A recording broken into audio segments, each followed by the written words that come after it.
This is Jim Williams with the Hurricane City Tropical Update video for August 28th, 10:30 a.m. Here's the graphical tropical weather outlook from the National Hurricane Center.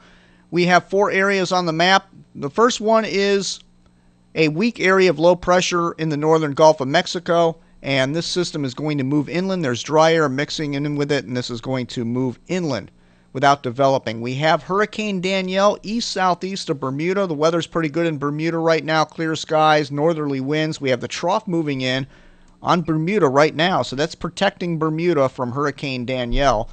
We have Tropical Storm Earl well east of the Leeward Islands. There's tropical storm watches up in the northern Leeward Islands, as Earl could come very close to there in the next several days.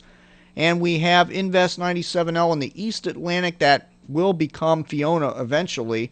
And then what do we have out here exiting the coast of Africa? Another area that's at a lower latitude here, and this could become Gaston down the road, and that may be one to watch as well. So let's get to the details on each one of these systems.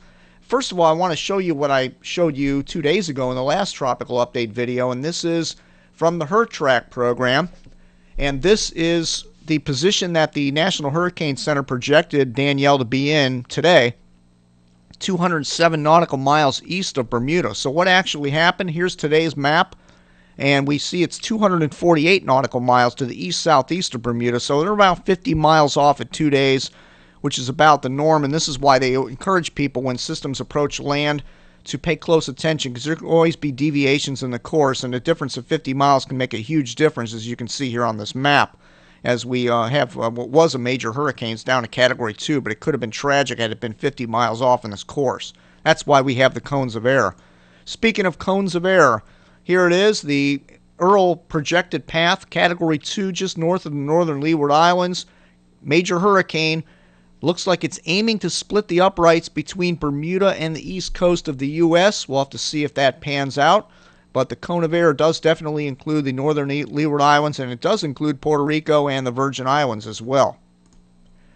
Now, how many storms in history were in this exact position, and where did they end up going? Well, let's take a look.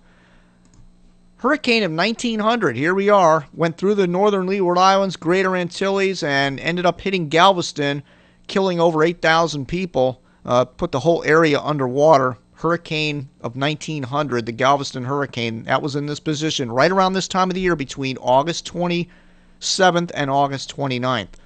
The other one, 1953, Carol, split the uprights, went up and hit Nova Scotia and New Brunswick, Canada, as a Category 1 hurricane, and then Dolly went aimlessly out in 2002 in the open Atlantic. So that's your little history on what storms have been in this exact position around this time of the year. Now, what are the best performing models? This is the Aviation Ensemble model number 15. This is the best performing model at 120 hours according to Tropical Atlantic. This is off by about 228 miles at 5 days, the best performing model. Now, the average error on the models has been about over 500 miles, so the models haven't really handled Earl very well. But look at this curve here. It's showing this thing doing what most of the models are projecting, and then when it's between Bermuda and the U.S., it hangs a sharp right-hand turn and hits Bermuda and then goes back out to sea. You know, the Euro is showing it coming right in on Bermuda, so Bermuda's going to have to watch Earl very closely. This could be much more effects from Earl than they got from Danielle for sure. But that's the best performing model, AP015.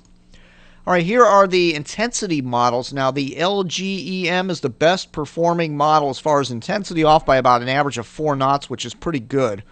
And this model shows this getting up near Category 3 status, strong Category 2, and then weakening a little bit later in the period when it's up near Bermuda due to southwesterly wind shear from that trough that's going to be exiting the U.S. coast. So there we go. That's the best performer right there. And again, the group of models generally right around Category 2 in about 5 days from now. Here's the Euro. This is going out to Wednesday, September 1st, and you can see that we have Earl here just south of Bermuda, and I think Bermuda is right in here somewhere. So it's approaching Bermuda from the south, and this is why the folks in Bermuda need to pay very close attention. The Euro has done a very good job, did a great job with Danielle, predicting it would go well. Danielle would go east of Bermuda. This one's predicting that Earl's going to slam into Bermuda. And then what do we have out here? We have Fiona just to the east of the Leeward Islands. Now let's go out in history a little further, in future a little further, and go out to Tuesday, September 7th, which is a day before my birthday, and we have a Hurricane Fiona. And this is not Earl. Earl's already exited stage right. Here's Fiona right off the coast of North Carolina. But if you follow where it was and where it's going, it looks like it's making the recurvature situation like this, although we'll have to watch it and see what the models indicate as far as shifting left or right on this. But Fiona will find the weakness as Earl and Danielle did, except a bit further west, and this could be a threat to the east coast. We'll just have to watch it. That would be around September 7th. Here are the models on Earl. Again, these are the mouse-overable models from the Hurricane City tracking maps, and they can be found on the close-up page because all of our attention right now is on Danielle, but that'll be shifting to Earl over the next 24 hours. And our current feature will probably shift down to the northern Leeward Islands here, probably St. Martin. We'll have to watch it closely. But Category 2, Category 3 status between Bermuda and the U.S. This is the official forecast from the National Hurricane Center, the white cone here, and that indicates a split between Bermuda and the U.S. We'll keep an eye on that. Here are the wind field probabilities. Now, right now we are watching Danielle, but only about maybe 20 to 30% chance of tropical storm force winds on Bermuda as Danielle passes off to the east. But Earl, different story. We're talking 50 to 60% chance of tropical storm force winds affecting the northern Leeward Islands. This map as well can be found on the close-up pages at Hurricane City. Here are the long-range models on Invest 97L, which will become Fiona down the road. West following in the tracks of Earl, pretty much the same track, very near the northern Leeward Islands, and then a turn to the north. And they all as well predict this will become a hurricane down the road, so we'll have to watch that closely. Now here is the upper-level winds from the University of Wisconsin. And you notice how we have clockwise position of winds directly over the top of Danielle. And I've talked a lot in the tropical update videos about having high pressure ridge aloft over the top of a developing hurricane, because a hurricane is counterclockwise and the high pressure aloft is clockwise. So it makes the perfect machine. The air is rising into the high pressure ridge that pulls it out of the low levels of the atmosphere, makes the clouds rise up into the upper levels of the atmosphere and strengthens a hurricane. That's what's happening over Danielle. But the high pressure ridge is also being used as a steering mechanism for Earl down here, and Earl's caught underneath the ridge over the top of Danielle. But as Danielle exits stage right, the weakness will be there, and it'll find it between Bermuda and the U.S., and that's what the models are indicating right now.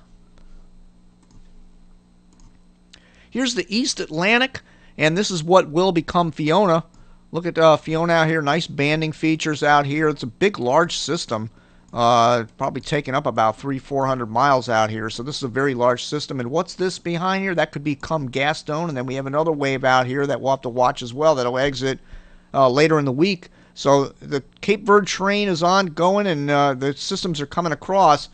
But you got to think that sooner or later the luck is going to run out for either Bermuda or the east coast of the U.S. because all these systems are not going to go out to sea. There's always going to be one that's going to sneak through.